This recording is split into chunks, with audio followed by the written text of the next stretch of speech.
Hello and welcome to the Outside Line podcast. I'm Peter. And I'm Emma. And we're here to talk about all the serious and silly aspects of Formula 1 and other motorsports. So Emma, was that the most exciting Monaco with zero overtakes?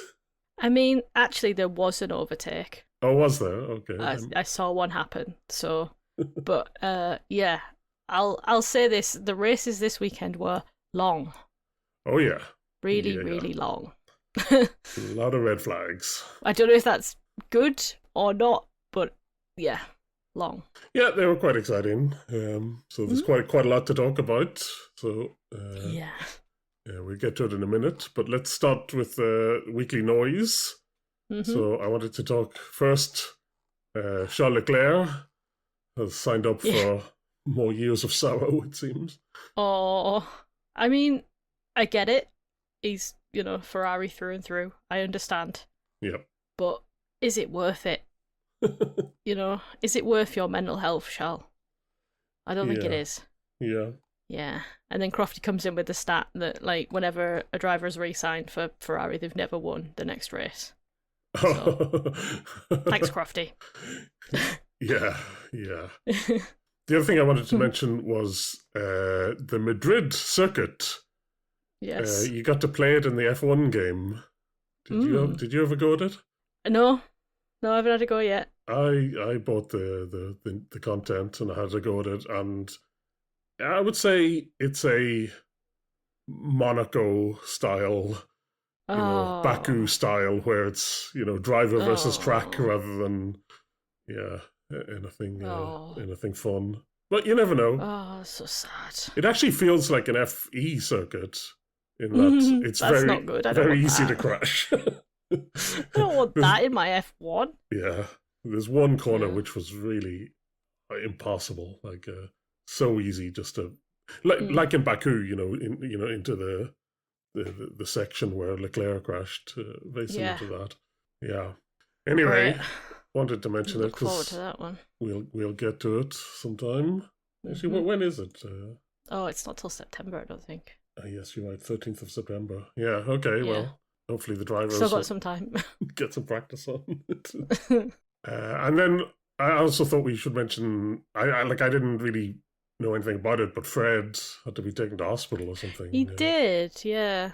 Not quite sure why, but he was back on race day, so it can't have been too serious. Yeah. But yeah, he wasn't there for qualifying, so yeah. But get well soon, Fred, whatever happened to him.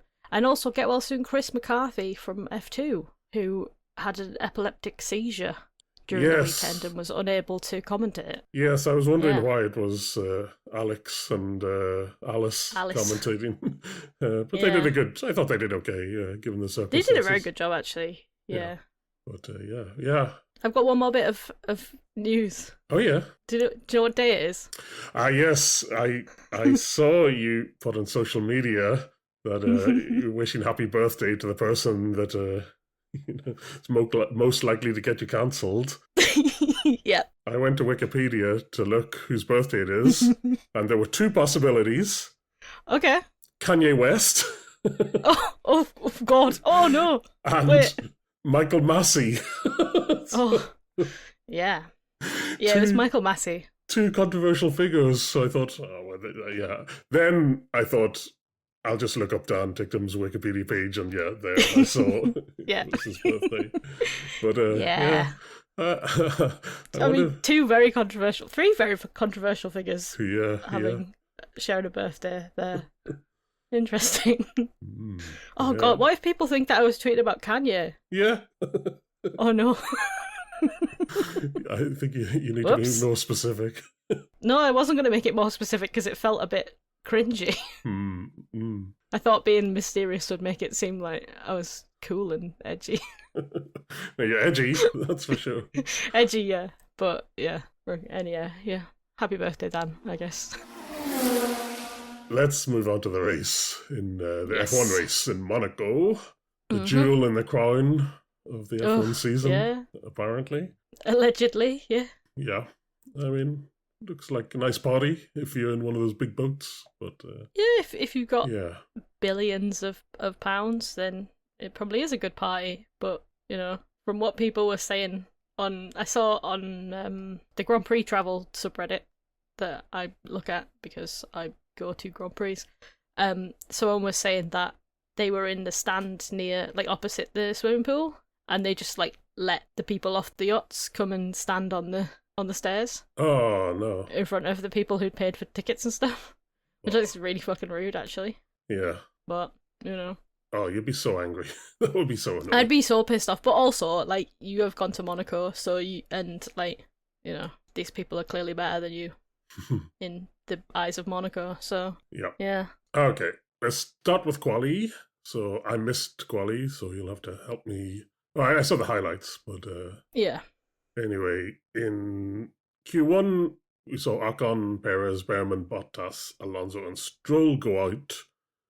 But yes, Bortoleto must have crashed, I guess. He did crash, yeah. He just stopped, I guess. I think, well, they were saying that he hit the wall on the turn 10, infamous turn 10.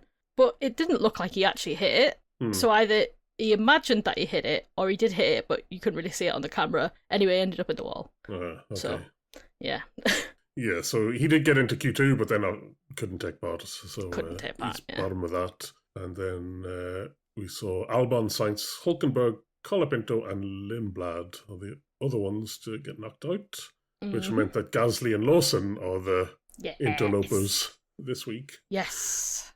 Well, were they? Were they interlopers, or was this on merit? Yeah, probably on merit, because outside of the top four, all the teams are fairly crap, so... Yeah.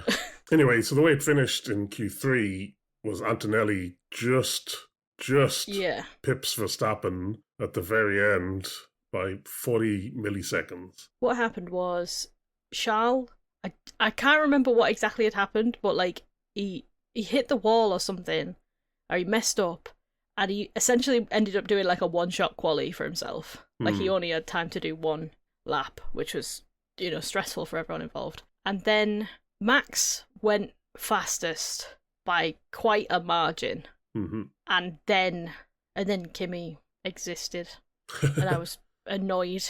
Oh, so little baby Kimi just snuck in there. But yeah, Charles sort of made it hard on himself by ending up doing one-shot quali. Lewis found pace from nowhere, and George was nowhere to be found. Yeah, George qualified 6th behind Hadjar, so... I was wondering what went on there.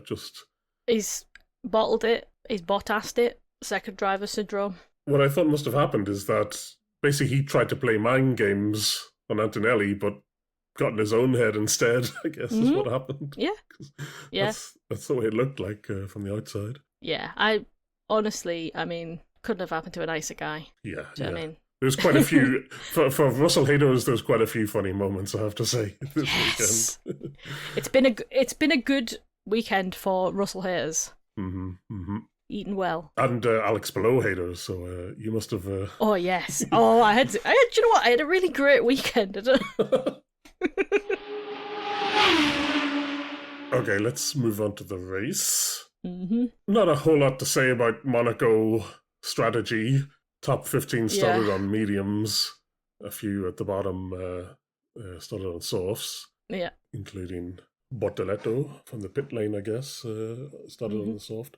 But basically, as we've sort of discovered, right, there's not a whole lot of difference between the tyres. So there's not much difference between the tyres, and also, Monaco's a one-stop because it's not really a long race, even though it's 78 laps. It's really not a long race. It shouldn't take more than an hour and a half. Yep. But obviously, this race decided to take that personally. Yeah. At least they got rid of the two-stop. Yeah, because that did not work. It didn't work, and it promoted some shifty teammate behaviour, we'll say. Well, actually, we will talk about that again, because Williams decided to revive that strategy. But, Williams were like, throwback. Yeah. Here we go. Remember this? That was good, wasn't it? No. Okay. Oh, well, start doesn't go that well for your friend, Max Verstappen. So, when I say I had a good weekend, yeah, it wasn't looking like a good weekend at this point. No.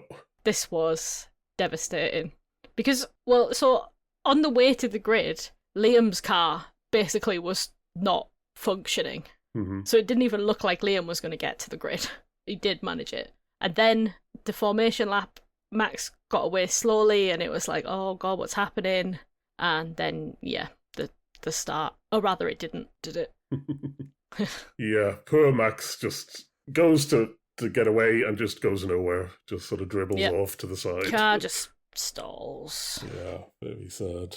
Yeah, so basically he's out, right?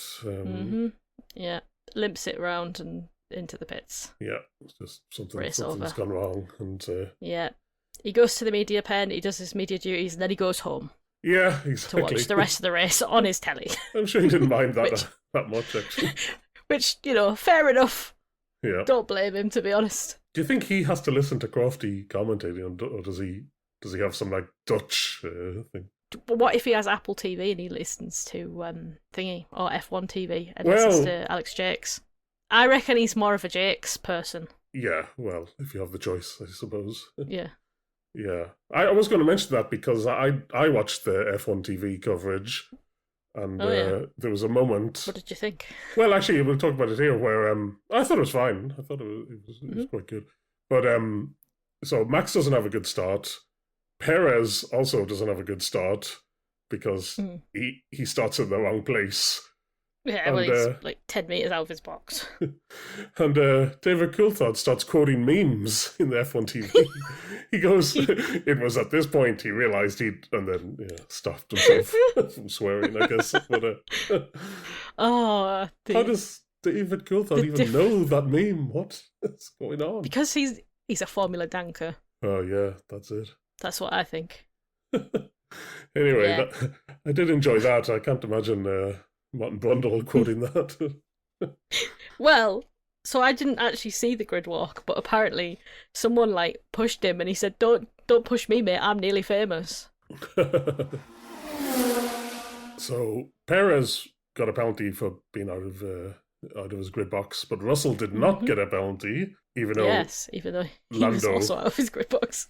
Yeah, Lando reported him over the radio, and but he didn't get a penalty. I bet you were fuming at that stage, were you? I was a little bit like, oh, how could you do this? You need to penalise him at any junction, but it's fine.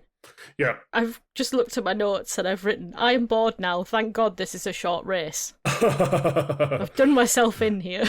Yeah. So if only I knew. The only exciting thing from the start, I think, was Gasly overtook Norris. Yeah. It's basically Lando got kind of stuck behind Oscar a little bit, or like he just... Well, he had to swerve to avoid Max and then got bogged down a bit, so... Yeah. And then some people pit immediately to get off, do the one stop immediately. So, well, I think... So the two Hasses, I think, had a bit of inter-team warfare that we didn't quite see. Yeah. Because Ollie Behrman was fuming or something. So that happened. Yeah. And then, nothing happens. So then nothing happens. I made a note that on lap 13 out of 78, so barely into the race, the Antonelli's already catching back markers. Yeah. I mean, Monaco really showed the differences between the teams, and it also really showed all the technical problems that we anticipated for the season, but we hadn't. It was really apparent here that so many cars are problems. Yeah. So Bottas, he retires lap 18. There'll be a few more retirements as well, and a lot of technical problems going on. Yeah, poor Lando. Yeah, Lando. He also retires. I noted that Crofty completely missed that happening. Oh, okay. If you weren't watching it on Sky Sports, he slowed down in the tunnel. He was slowing down in the tunnel. He got overtaken, and Crofty just was yapping about something else. Just completely missed it. Oh my goodness! There was just loads of stuff that he just missed. Hmm. So that was a bit annoying, to be honest. Lap 20, Hadjar starts complaining of his problems. He's on the radio all the time. They come back to him and tell him there's no solution. Just get your head down. Just drive the car. He starts saying it's going to explode or something. Yeah. The car's going to explode. It's fine, Isaac. Just keep driving. Yeah. So Hadjar has gone really slow compared to the people in front of him, so much so that Hamilton basically has a free pit stop. That he can pit quite early and still come out ahead of Hadjar. But it was only a matter of time that before Russell pits, and he has like a very easy undercut because he's really getting held up by Hadjar, but just can't pass him. Yeah. So poor Hadjar has got problems. Eventually, there's a later radio message where he's like, "It's back. The solution didn't work." So they must have found something, but then it didn't work. Yeah. So at this point, we get our first speeding in the pit lane penalty. I think it was for Hamilton was the first one to get it. Yeah. But Russell, Gasly, Colapinto, Piastri, they all get the same penalty for speeding in the pit lane. Yes. Which I think we'll talk about at the end of the race. Just what the hell is going on? Like it's bizarre for so many people to make that mistake. Well, so I was talking with one of our friends who has a theory, and he said it's because there isn't a specific line. It's like right where you swing in round the corner, that's where the sensor is. So if you are carrying the tiniest bit too much speed, because they were all done for 0.1 over. Yeah. Like, it's literally just too much. And it's to do with the way that they calculate the speed, like, round the corner. So that's why so many people were getting caught out.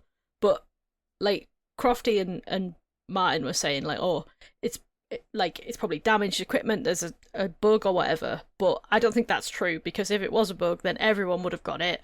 And not just, like, 6 people or 7 people. Yeah. Because there was still, like, 10 people who managed to pit without getting a penalty. Yeah, it was really strange. So in the other country, they were trying to explain, it was really complicated, that somehow it's based on your average speed, or like the average time it takes you to travel through the whole pit lane, but it's somehow calibrated during the free practice sessions.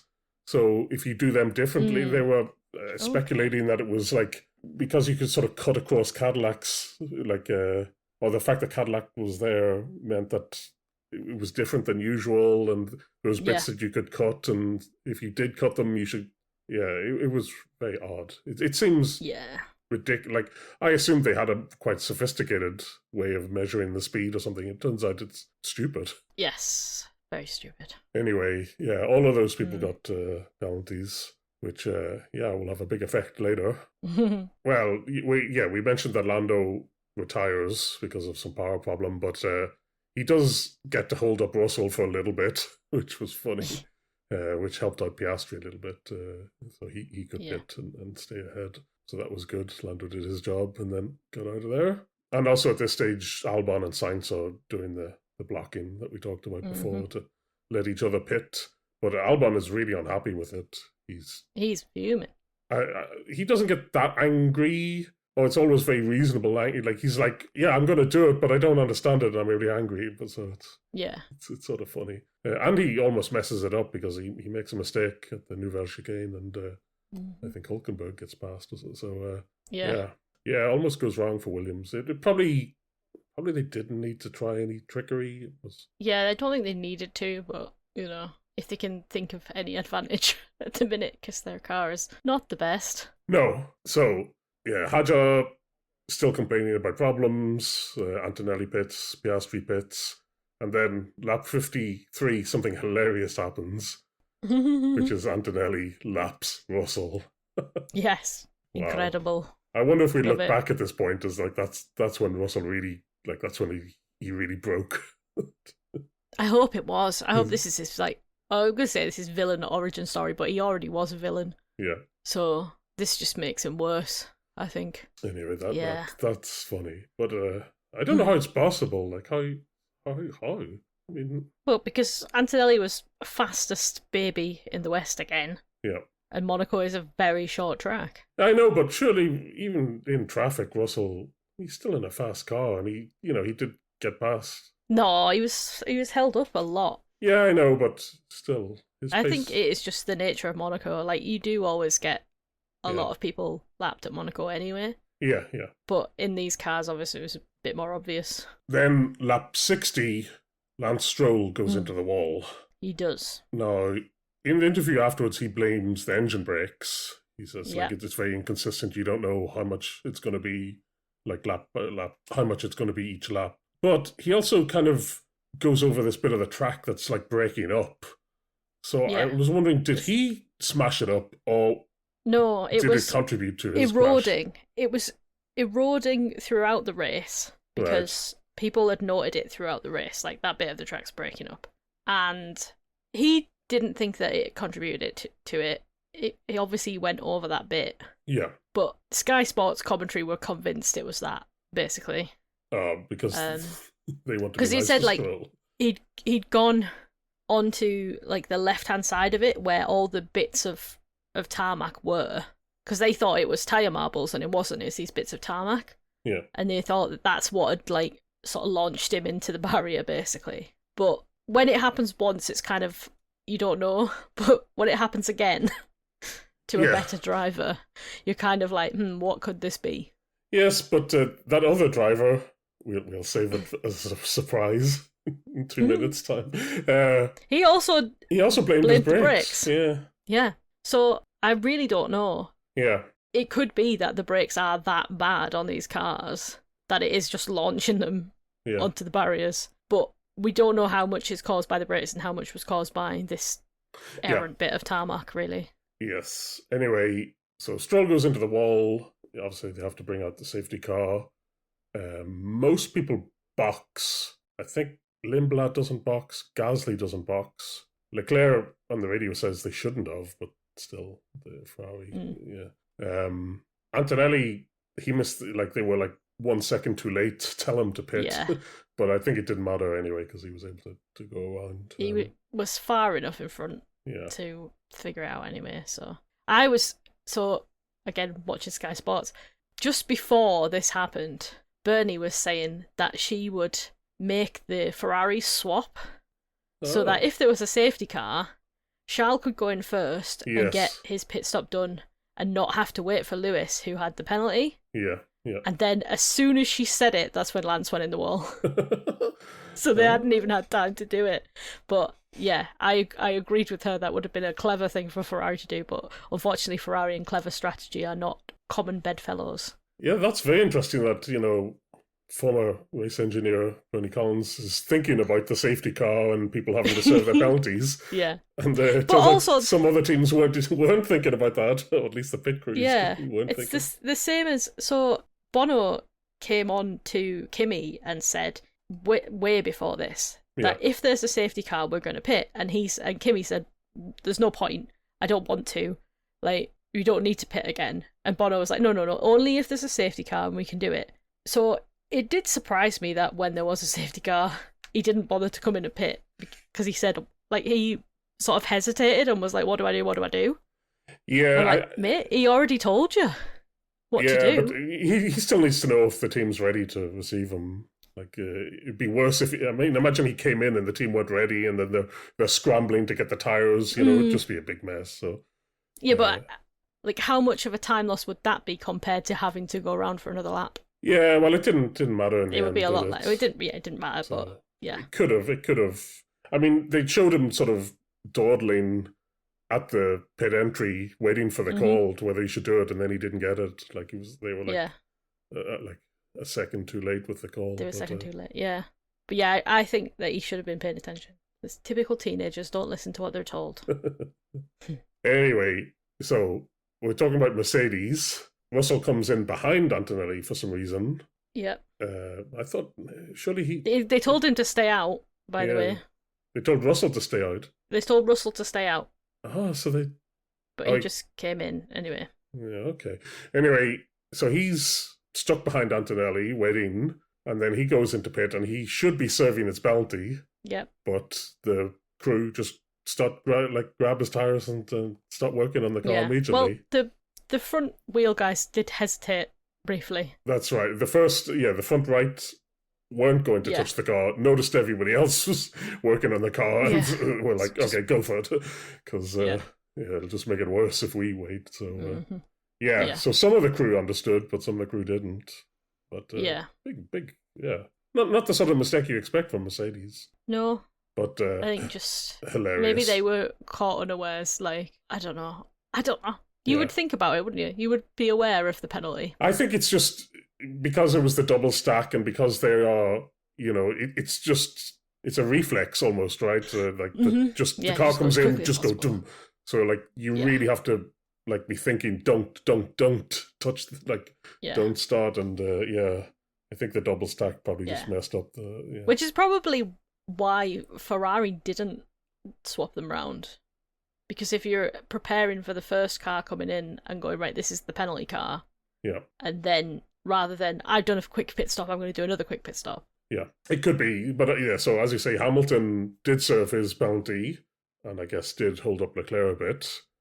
But it doesn't matter for Leclerc because I shouldn't be laughing, but on the restart, no, it's not funny. Poor Leclerc. It's so sad. Goes into the wall. Yeah, he does exactly what Lance Stroll did. Yeah. Oh. And he's fuming, like he's furious in his interview afterwards. It's a bizarre interview. Like it's the usual thing where he's like, I can't tell you the problem, but it's a big problem and it's been there. And then he's like, but there is a solution, but I didn't want the solution. And then he's like, but it's an impossible situation. There's no solution. So I don't know what is he talking about. But because he's not allowed to say bad things about Ferrari, otherwise he'll be shot. Yeah. So he has to be as diplomatic as possible, but when you're really mad you can't be diplomatic, so you sort of leak a bit but not too much, and you can't really say everything, but you want people to know how pissed off you are. Anyway, from what I've read, it is the brakes, and Lewis has changed his brakes, like there are different manufactured brakes, and now Charles wants to change them, but he doesn't want to change them because he likes the ones that he's got, but the ones he's got are bad or something. I don't know. Yeah. It's very stressful being a Ferrari driver. So Leclerc's in the wall, but the marshals, they clear the car really, really fast. So we think, amazing. This is Monaco efficiency. They're used to clearing cars very quickly. And then suddenly we get red flag. Red flag, because they're going to go and examine the tarmac. Yeah, so they noticed that as you say, if two cars crash in the same place and this tarmac all dug up, probably you should go and have a look at it. I think fair enough, red flag. That's. I noted this as the angriest red flag period ever. Oh, why? I saw Pierre kicking things, throwing things, like flicking towels around, being really mad. Arvid Lindblad looked mad for a bit, but then Ollie Rowland was there and he seemed to calm down. Yes, that's weird because the red flag really helped Lindblad. Yeah. So I don't know. I think he might have just been annoyed at like the stoppage, but then I think maybe he got a bit of perspective from his manager. Yeah. And Oliver helped him to. Ollie Rowland, was there, Yeah. So I think maybe once he'd had a chat with him, he'd kind of calmed himself. It might be that. I think they said that basically the plan was to sacrifice Lindblad for Lawson, and that's why they didn't pit Lindblad when probably they should have. But then it's worked out well that the red flag has come at this time. Yeah, so exactly. It's okay, but maybe he didn't like being treated like a number two or something. So probably, because I don't think any driver wants to be the number two driver. No. At this point, we should mention that both Hamilton and Hadjar are under investigation for safety car infringements. Yes. And Hadjar is under investigation for a red flag infringement. Yes. So, not looking good for Hadjar. This is the point where George's penalty comes in. Yep. George gets a drive-through penalty for failing to serve his previous penalty. Yep. Which, in terms of not serving a penalty, very harsh. Because normally you get another 5 seconds on top, and then if you fail to serve it again, you get 10 seconds. Yes, but normally it's when you see that penalty for not serving it properly, it's because they mistimed it. They only served like 4.5 seconds instead of 5 seconds. But I think with Russell, they just completely didn't even try to serve the penalty. So I think that's why it was harsher. Yeah, George is very mad. It is a bit harsh, but it is harsh. And normally I am very, very against harsh and unusual punishments, but for George I'll make an exception. Yeah. Because what did happen, and I don't know if they noted this on F1 TV, Bernie Collins saw this, she said, "Crofty, to your knowledge, is the steward's room, is this door here on my right?" And he went, "Yes." And she said, "Do you know who I've seen run into the steward's room?" And they were like, "Toto?" And she was like, "No, George." George went running to the stewards during the red flag to protest. Oh, I didn't know. Did you not know this? No. You did not know this. Aha, yeah, I don't think George. you're allowed to do that. No, I don't think you're allowed to do that either. But he did anyway, because he is the spokesperson of all drivers. Maybe that's it. Maybe that's yeah. But during a red flag, don't know. That is suspicious. Yeah. Yeah. Funny though, some good pictures out of it. Yeah. Vaulting a wall, looking mad. Race is going to restart. We got to see the drivers all rush back to their cars. Hamilton on his little scooter was like shoving people out of the way. That was so funny. I think he'd gone to the loo and was caught a bit short. Maybe, yeah. It's funny, in Indycar, we also got red flags, and we also saw drivers having to run back to their cars. Yeah. Yeah. So, yeah, good day for that. So, should we talk about the penalties then for Hadjar and Hamilton? So they weren't penalties though, were they? Like, they were just noted. Yeah, sorry, they were under investigation, and they were supposedly, or they were more than 10 lengths behind the safety car. George even reports it, because, you know. It's George. It's George. But then they decided that, they said in Canada, the drivers were told that you could drop back more than 10 lengths if it was a safety concern or something. So basically, you know, they give them a... So they just decided that this rule doesn't exist anymore? Yeah, basically, yeah. Oh, great. Thanks stewards. So they didn't get investigations. And then Hadjar, it turns out he's under investigation because the team tried to work in his car during the red flag, which obviously, you know, not supposed to do. Can't do. Yeah. So, or there are certain things you can do and certain things you can't do. But his team were trying to change the spark plugs, which is something you can't do. So so he's got that hanging over him, and then it turns out will be investigated after the race. Yes, that's what they say. Investigated after the race, which but I think that's because they wanted to talk to the people involved, which I get. Like, you know, if you have to talk to the mechanics and stuff, they are still working right now. So I kind of get it. Yeah. I don't like when they say investigated after the race, because, like, it does take hours after the race, maybe, till you get the final result. So. But I understand if you want to get someone's specific opinion, like, of what happened, then you would need to investigate after the race. No, I mean, I get it. But I also don't like the idea that, we're sat waiting for hours and hours after. Race gets underway again. They decide we can do a standing start. Yes. Antonelli... He's quite far back in his box, but, you know, better to be way in your box than outside your box, because it turns out Perez just doesn't know where the box is, I think. Yeah, unbelievable. Or his dad's told him to think outside the box, and he took it literally. Yeah. I mean, Cadillac, they really hired an experienced driver, didn't they? Experienced at getting penalties. Yeah. Anyway, so he does that. Anyway, the race gets back underway. Everything goes sort of smoothly for Antonelli at the front. Russell, for some bizarre reason, starts going really slow. Do you know why? Because he's a shit person and a shit driver and just a knob. And this is when most people realise how awful he is. Because this is the most conniving... shitty move to do. Yeah, so what do you think he's doing here? I was wondering. He's holding them up so that he can bolt and take a free penalty. So that's what he's hoping. Yes. That's okay. That's what I thought as well. That it's to try to minimize the damage. Yeah. But, So he's going to hold them up and then bolt for one lap so that he can take this penalty without as much. Yeah, I mean, it would probably only save him like 5 seconds or something, but I guess it's a shitty thing to do. Yeah. And it just shows what a horrible man he is, honestly. I mean... if I had any shred of respect for him, it would be gone. Thankfully, I had none. And if Max did such a strategy, what would it...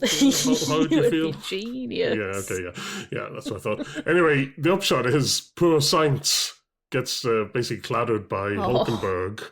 He does. And then again by Colapinto. Yeah, then Colapinto goes into him, but because first time I thought, oh my god, it's Colapinto being crap, but apparently Sainz was just sort of going slow and trying to get out of people's way, but then ended up getting in Colapinto's way, so Colapinto didn't get a bounty or anything, so So but Sainz is out of the race, and then Hulkenberg ends up getting a bounty for this, which really there was nothing he could do. Like there was nowhere he could go, but yeah. But he did crash into him. He did crash in, and it is his responsibility. As Sainz said afterwards, he was like, "Listen, we know that everybody bunches up at that hairpin, so maybe just brake a bit earlier than like everyone." So yeah, he's not happy, obviously. Yeah. And it also hurts Hulkenberg, right? Because he actually finishes in the points and then gets demoted. So very bad news for him. And so the race finishes Antonelli, Hamilton, Gasly, except Gasly has got another 5-second penalty for speeding in the pit lane. And I believe the team hadn't told him. So no, they didn't tell him. I didn't. So he was celebrating all the way around the final lap. Yeah. But someone pointed out that although he was celebrating all the way around the final lap, he didn't go to pull into the podium positions. He went straight in the pit lane. So he kind of must have knew. Well, they must have told him at some point. Who knows? Yeah. They must have told him at some point, but yeah, he was celebrating. But poor guy. My goodness, that's so harsh. Anyway, what it does mean is that Hadjar is in P3, although he has that penalty. He has that infringement to be investigated. Yeah. And then we have Piastri, Lawson, Lindblad. Gasly drops down to P7, and then Albon, Ocon, and Perez, but Perez gets demoted, and Alonso gets P10. Incredible. Probably the most shocking thing of the whole weekend. Yeah. Well, if Perez hadn't got a penalty, he would have scored the first points for Cadillac. So either way, that last point was going to a team that hadn't scored a point yet. So yeah. I'm glad it was Alonso and not Perez. Yes, yeah, me too. So let's deal with Hadjar. No further action. Basically, they were like, the guys started to work on it. The scrutineer said, no, you can't do that. So they said, okay, fine, we won't do anything. And so they didn't actually touch anything. Nothing was actually changed on the car. So I think fair enough. No further action. I mean, I don't think that's not controversial, I think. Yeah. Yeah, good for the Racing Bulls. Good points for them. Yes.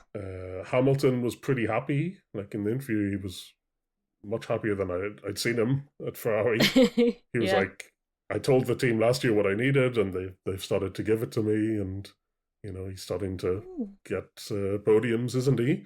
Yeah. It might also be that his girlfriend was there. Yes, allegedly. Girlfriend.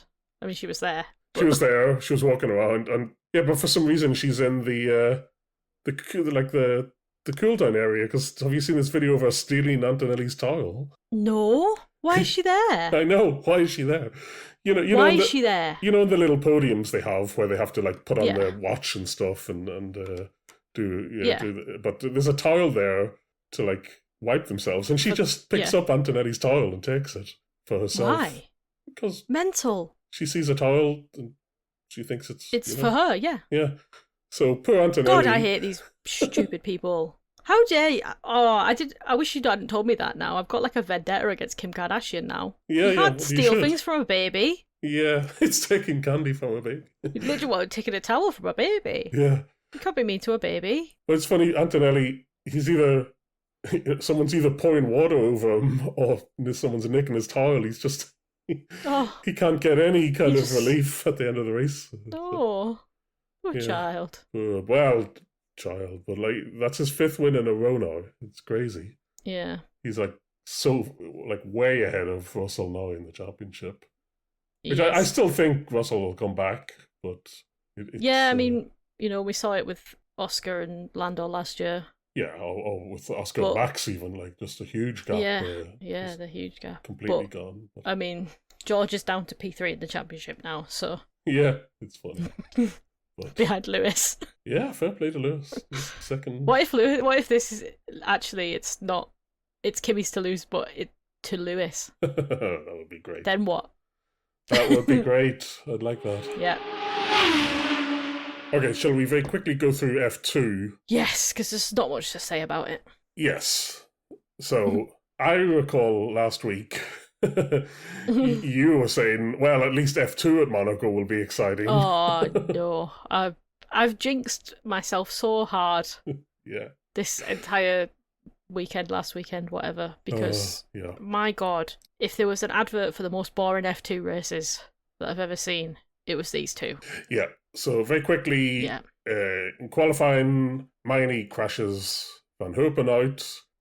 Kamara crashes the car into the wall, gets it back to the pits, I guess. Then there's a red flag because Bennett goes in the wall, of course. Yeah. So, which means Kamara can get his car repaired. He goes out and he gets pole.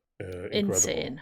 Yeah. Mental. Really, really exciting. Except they did this annoying thing where they split it into two groups of qualifying. Yeah, because they can't be trusted on the same track as each other. Yeah.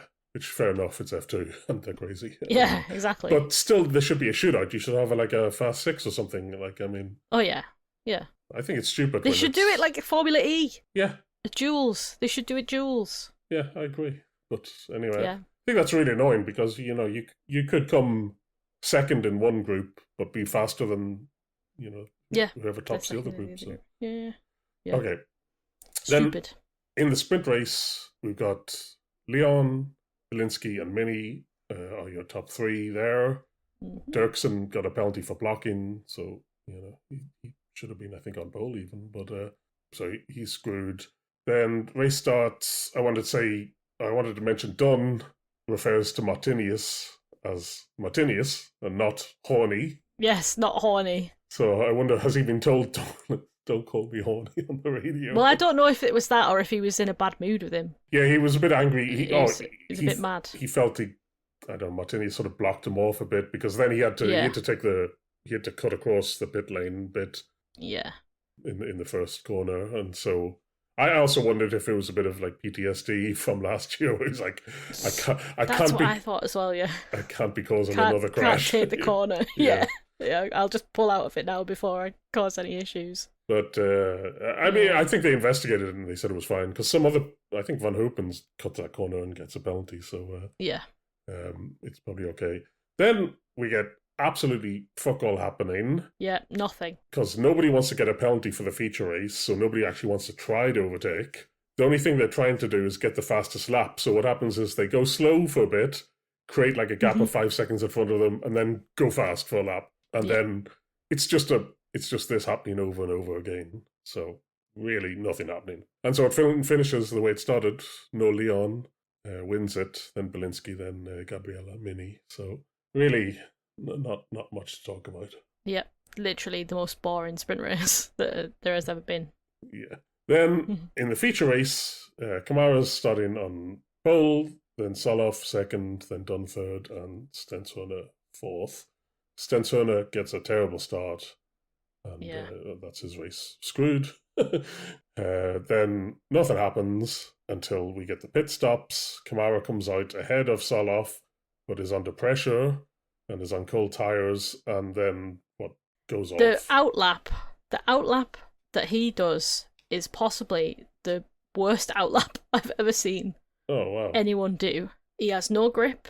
Yeah. It's slow. It's shocking. So then obviously he is under pressure from Solov. Solov tries to make the overtake and Kamara just fucks it into Sandoval. Really? Yeah.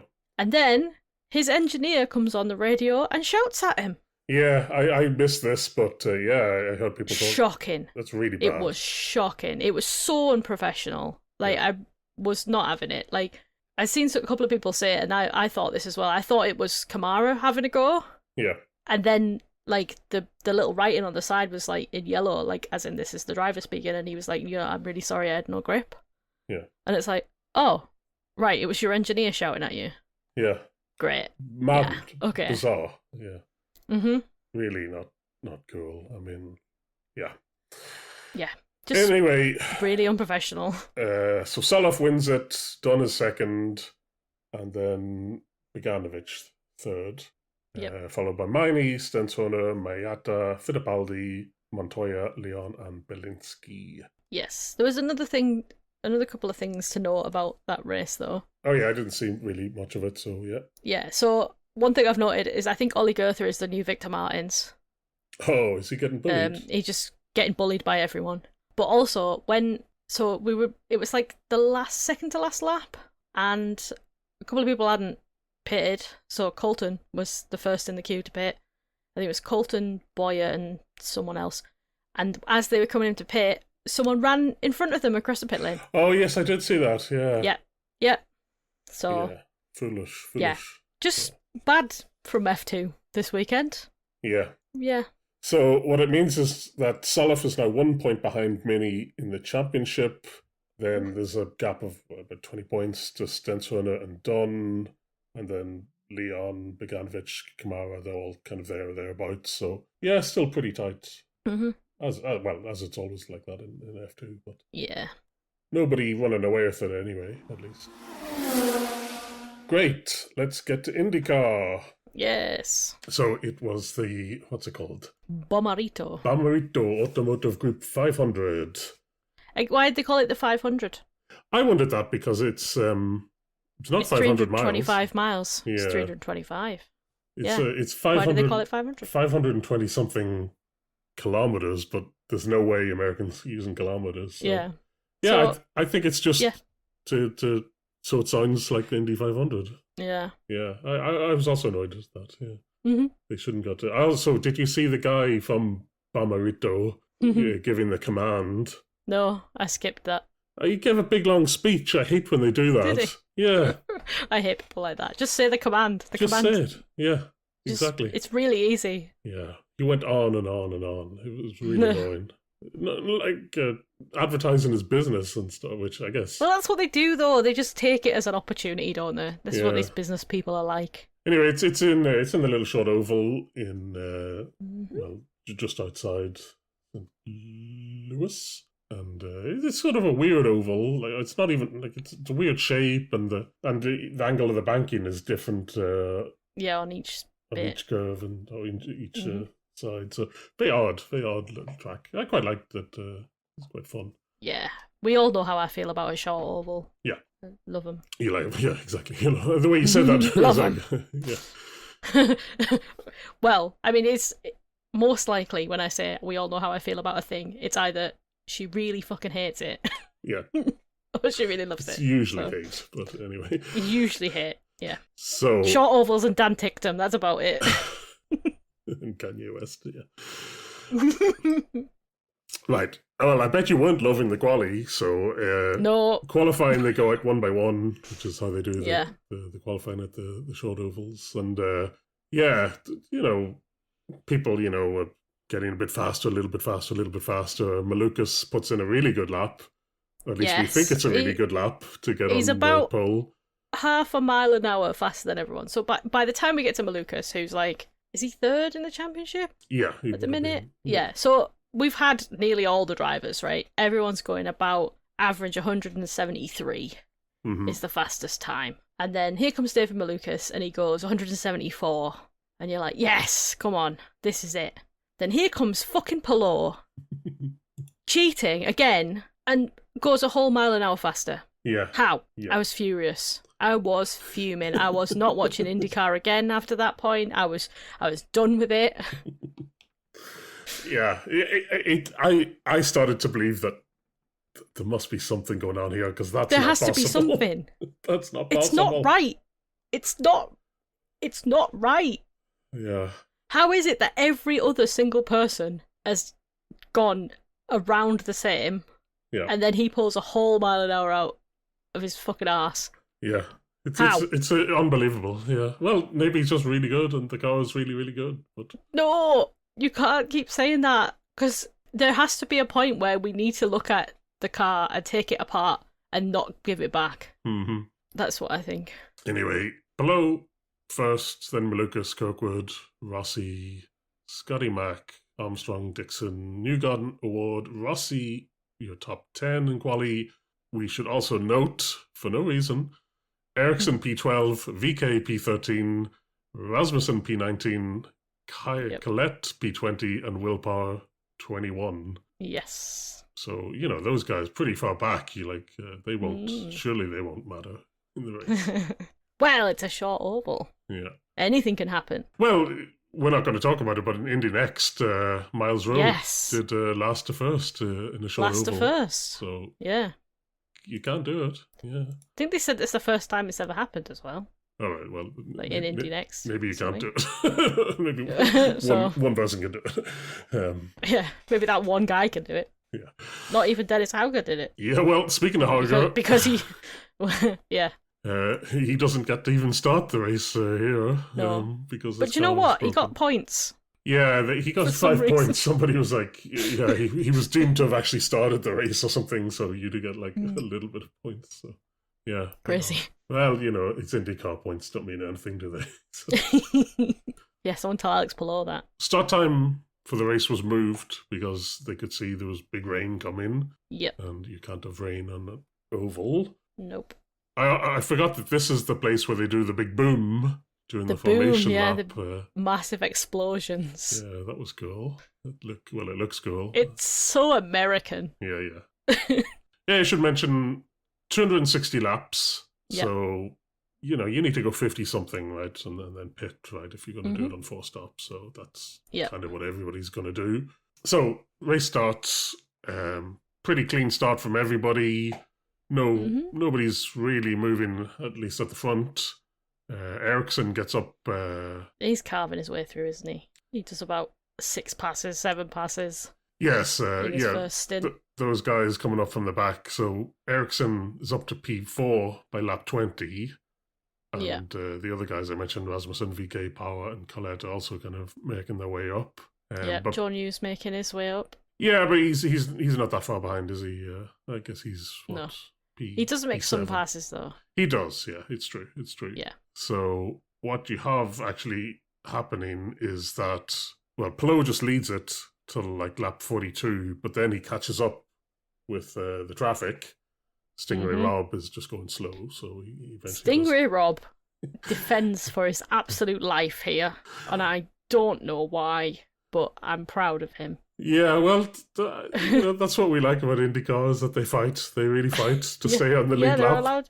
They're allowed to be fighting to stay on the lead lap, so that's what they do. Yeah, so... And Stingray is the fightiest of them all. Yeah. Although normally you can just sort of just wait it out and he'll crash or make a mistake, so... unfortunately Palou doesn't have the time because, as you said, Newgarden is making his way up. And then Ericsson is also, by this point, basically made his way up. Mm-hmm. Well, yeah, how does it work? So Newgarden and Ericsson, they pass Malukas there, but then there's some positions get swapped around, and Ericsson ends up passing Palou for the lead, and Malukas gets past Newgarden, so it's all flipped up. But Ericsson, has made his way to the front. Incredible. So then we get the pit stops, the first round of pit stops. Mm-hmm. And as usual, Scott Dixon is on his usual fuel save bullshit and eventually gets in the lead and then pits just at the right time because Palou puts Siegel into the wall. Yeah, so Palou has a very rare bad pit stop. Yep. And it's already making me happy. Yeah. I'm already like, oh, it looks like it might unravel. And then when he comes out of his pit stop, he just punts Siegel into the wall. Yeah. Which, fair play. Rare W from Alex Palou, honestly. Yeah, I mean, nobody got a penalty for this. Siegel thought he'd left enough room. Palou, I guess, felt that Siegel turned in too early, so, yeah. They didn't give any penalties. I don't know what to think. I don't know enough about ovals and passing to say. Yeah. But it seemed to me that Siegel could have waited a little bit longer. But also Palou probably didn't need to stay. Yeah, could have turned in earlier as well. So yeah. Anyway. Racing incident. What are you going to do? But this brings out the safety car. Dixon just pitted, so benefits from this a lot and ends up in P4. So pretty good going for him. At this point, Will Power pits for some reason, onto the safety car. For some strategic reason, it makes no sense. But anyway, we should note it. race gets going again on lap 63. Newgarden tries to overtake Ericsson. There's sort of contact between them. In fact, I would say that it's lucky that neither of them gets damaged. Yeah. But Newgarden, I think, drops off. Then we basically come to the next set of pit stops, lap 100 and something. And again, Dixon gets in the lead. And again, somebody crashes.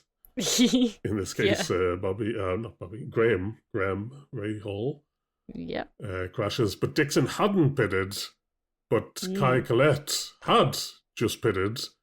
Collette was already up to like P6, but now basically gets a cheap pit stop, or gets in just before the safety car, and so ends up in P2. So incredible.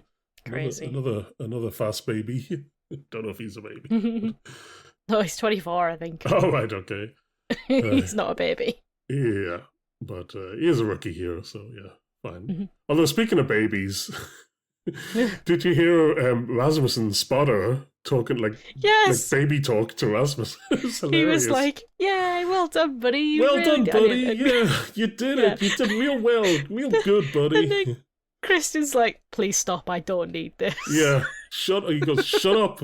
Like, shut up. I don't need this. Yeah. That was hilarious. So funny. Oh, man. Yeah. No, during the safety car here, they reopen the pit lane. Dixon and Power pit. Simpson, who's in the same team as Dixon, so I don't know what. I guess they're in the same team, but they don't really they're not really in the same team, right? It's they have their own engineers, their own strategists, Anyway, Simpson doesn't pit and then runs out of fuel. Just manages to basically on fumes and hybrid or whatever get to the entrance to the pit lane, and then the marshals push him behind the walls. So they don't even help him out. I don't know what the rules say, but they could have pushed him down to his pit. Maybe could have. Well, maybe not. Yeah. But yeah, they push him behind the wall. So anyway, so Simpson does eventually get back out after a little bit. It takes some time. 20 laps down. But that's helped because we get a red flag. We do. Because rain. Yeah. Mm-hmm. And then they leave them sitting in the cars for ages. Then they tell them, get out and wander about. Yeah. And then, 5 minutes after that, they're like, it's not get even back 5 in your minutes, car. It's like 2. They're like, get back in the car now. Yeah. It's like, oh, okay. So we see Pallou's in the middle of an interview and then just runs off. He starts running. I see Pato running. Yeah, and then they showed those guys running, and then they showed Dixon just sort of strolling along. Yeah. Wilbuck's was like, yeah, they're not going to start without him. Yeah, exactly. Yeah. That was good. So we do get a restart. We do. On lap, 143 I've written down. Yeah. Armstrong is there in second place, but he's been lapped. But he does unlap himself a little bit. Yeah, he does. Oh, we should also mention that, this is important. During the kind of formation laps at the start of the restart, if you know what I mean. Yeah. Dixon, Palou, Scotty McAward, and some others take fuel. Yes. And puts them on this bizarre strategy of trying to do 110, 117 laps, or let's say 120 laps on just one more stop, which seems sort of impossible. Mm-hmm. I don't know if the gamble is that maybe everyone's trying to predict what the weather's going to do, whether there's going to be more rain, because they can stop the race and still give the full points for the win and stuff. So maybe their weather predictor says it's not going to go to the end. But anyway, I think that's probably it. They were just gambling on it, the rain coming in earlier. Yeah. So if they had enough fuel and they didn't need to fuel save too much, if they knew the rain was coming. But well, as it happens, it's a weird one. Scotty Mac and Pato Ward, they abandoned that strategy pretty quickly. Mm-hmm. It's hurt them a bit. It's hurt them quite a lot, but But Dixon and Palou, they kind of hedge their bets and kind of stay on this sort of fuel save strategy. Don't come into pit. So yeah, we should also mention Rasmussen and VK. This is when they kind of start moving up to the front, mm-hmm. and those two those two together. They're both crazy. Yeah, exactly. Yeah. I was thinking I'll be amazed if these two don't crash into each other before the end of the race. I was basically watching through my hands, like, oh my god, like, don't. Because they're on their own, they're both really kind of, well, they call him the Sultan of Sketch, don't they? Yeah, I don't really like that. But I mean, VK is also just as bad. Yeah. So when they're together, I'm like, oh god, please don't. Please don't crash into each other, because it'll be bad. Yeah. So Rasmussen almost crashes out. He has a big moment, but holds on to it. Yeah. Those two, they actually pit quite early because they think there's traffic coming. They might be able to get an undercut if other people are stuck in that. So it's quite clever, but it doesn't actually matter. Like, everybody else pits over the next couple of laps, and it's fine. Ericsson ends up getting overcut by Newgarden, I think, so he loses first place. And then we get another red flag. Yep. Yeah, sorry. At this point, Dixon's in the lead. I mean, Newgarden just gets a sort of effective lead. But yeah, you have Dixon and Palou at the front on this bizarre strategy where they tried to sort of fuel save and stay out for like ages. But it does mean that they're going to be low on fuel, and we don't know if they're going to make it around or not when the race restarts, because, you do a couple of laps behind the safety car, then they open the pit lane and let people pit if they need to, and then the race will start. Yeah. So it does eventually restart. Dixon has to take an emergency stop. He doesn't have the fuel, so he drops back. Palou decides to gamble because, like, his luck has gone incredibly well, as we've discussed. So I think he just assumes it's just going to work out for him. He's the luckiest man alive, and it doesn't. So doesn't. Oh, the joy I felt of him running out of fuel going down that pit lane. I was begging him to stop. It's really not. I'm surprised they should really give out penalties, I think, if you're going slow in the pit lane like that, because he ends up blocking Ericsson, and Ericsson loses. Like, Rasmussen gets ahead of Ericsson then, so it's really. Yeah, I think he should have got a penalty for that. Yeah. He should get penalties for loads of stuff that he does, but he never does. Anyway, he just sort of limps back to his pit box, but like, there's no fuel in the car basically, and then it turns out it's really hard to restart cars when they've run out of fuel. So he's drops to the back basically. So. His race is the joy gone. Yeah, I'm sure you must have enjoyed that. Oh, great. When we do get the restart, it's Newgarden, Rasmussen, Ericsson, VK, Collette, and Kirkwood are your top 6. Then Rasmussen and Newgarden, they swap the lead for a bit, but eventually Ericsson manages to get past Rasmussen then into P2, and Newgarden stays in the lead. And poor Collette is having an incredible race, and then his engine goes bang. Yeah. Poor guy. They interviewed him after and he was crying. Yeah. No, it's really, really sad. Really sad.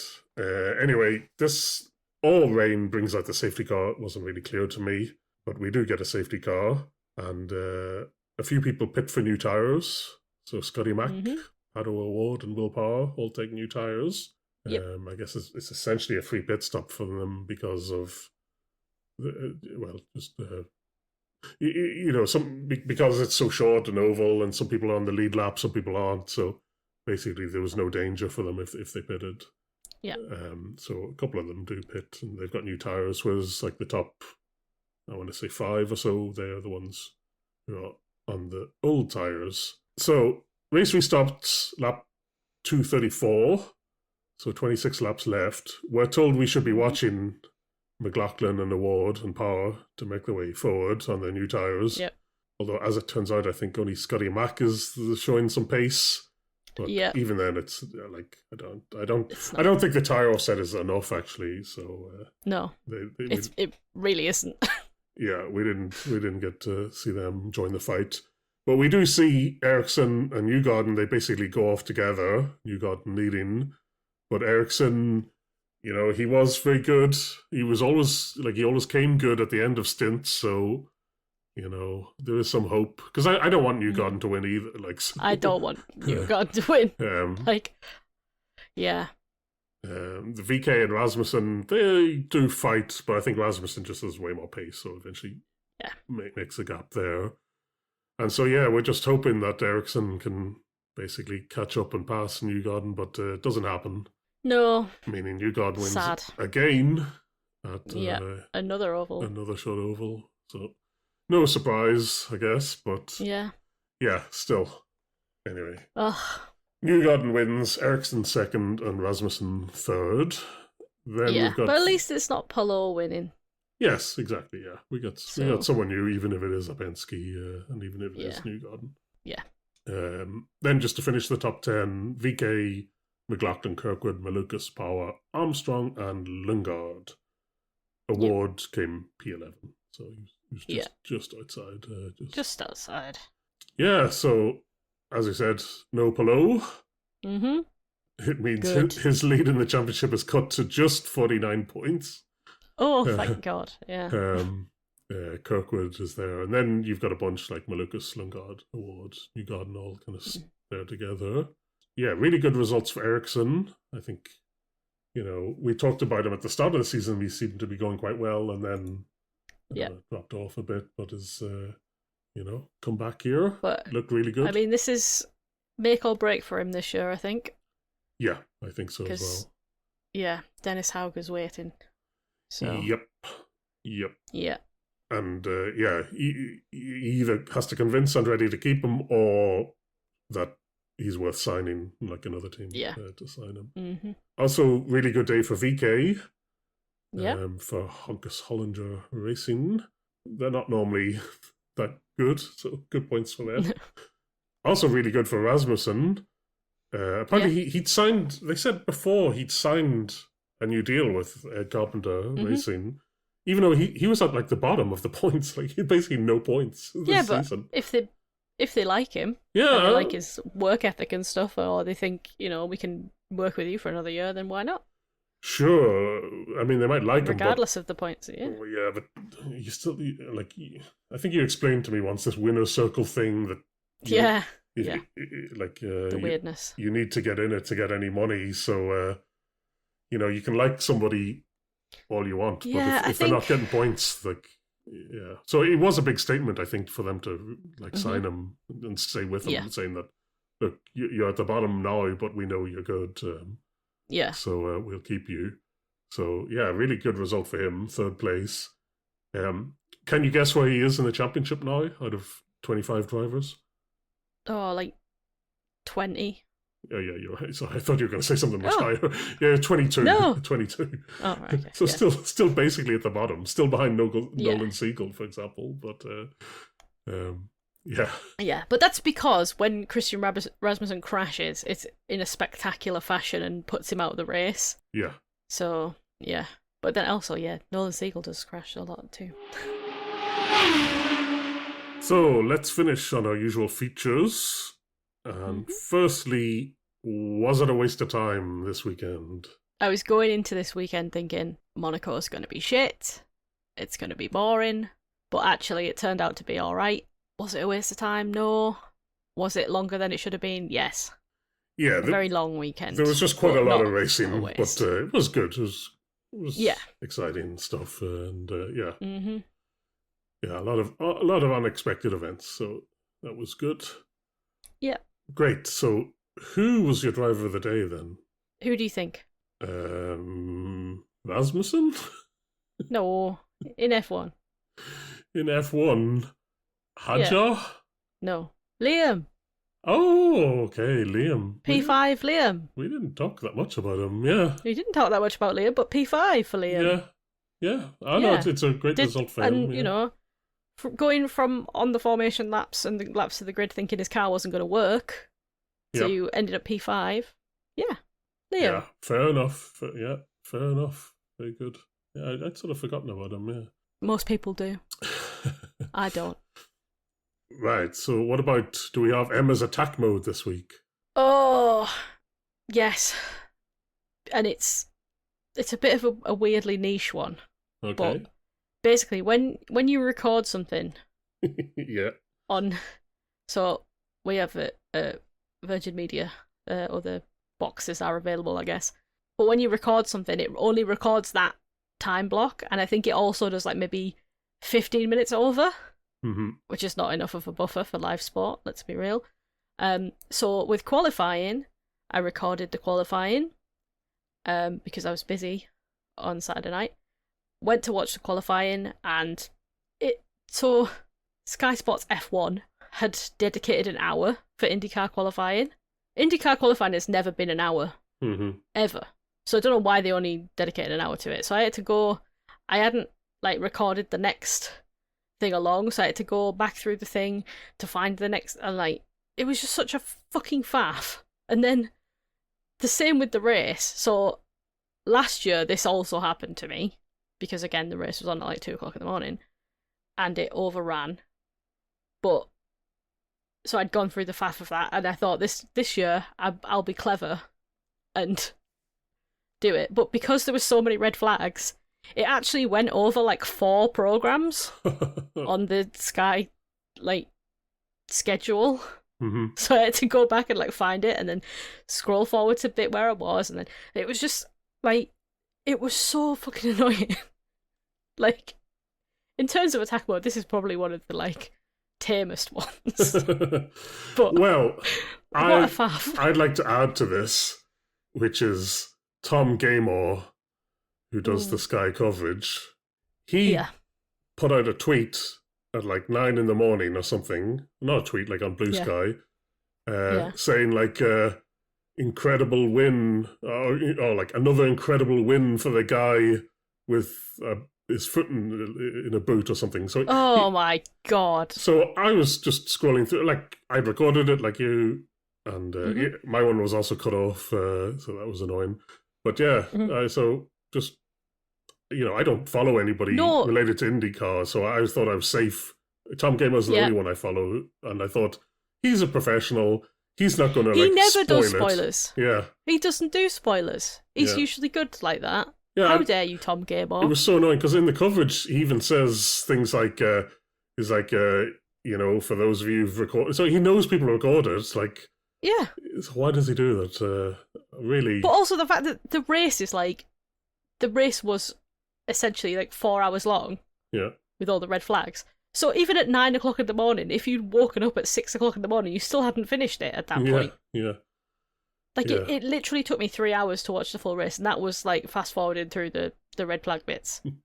So, what a stupid man. Yeah, it was annoying me. But he did say something funny during the commentary, I thought, where, like, if you follow him on Blue Sky, I believe he's married to a police officer. So he's always talking about, like, going to events and, charities for the police and stuff. But it's during the broadcast, he started reading out comments from people who said that they were watching the race in a Discord. Yes, in Jimmy Broadbent's Discord. Shout out Jimmer. Like, yeah. Hilarious. Encouraging people to break the law. That's illegal. Yeah. That's illegal activity. Yeah, Tom. Anyway. Yeah. Fantastic. So yeah, the English TV coverage really screwed up the IndyCar a lot, I think. Yeah. Great. Okay, next week we've got F1 and F2 in Barcelona. And there's also the 24 Hours of Le Mans as well. Lemons. Which, I love lemons. Well, I'll try to watch as much of that as I can. Yeah.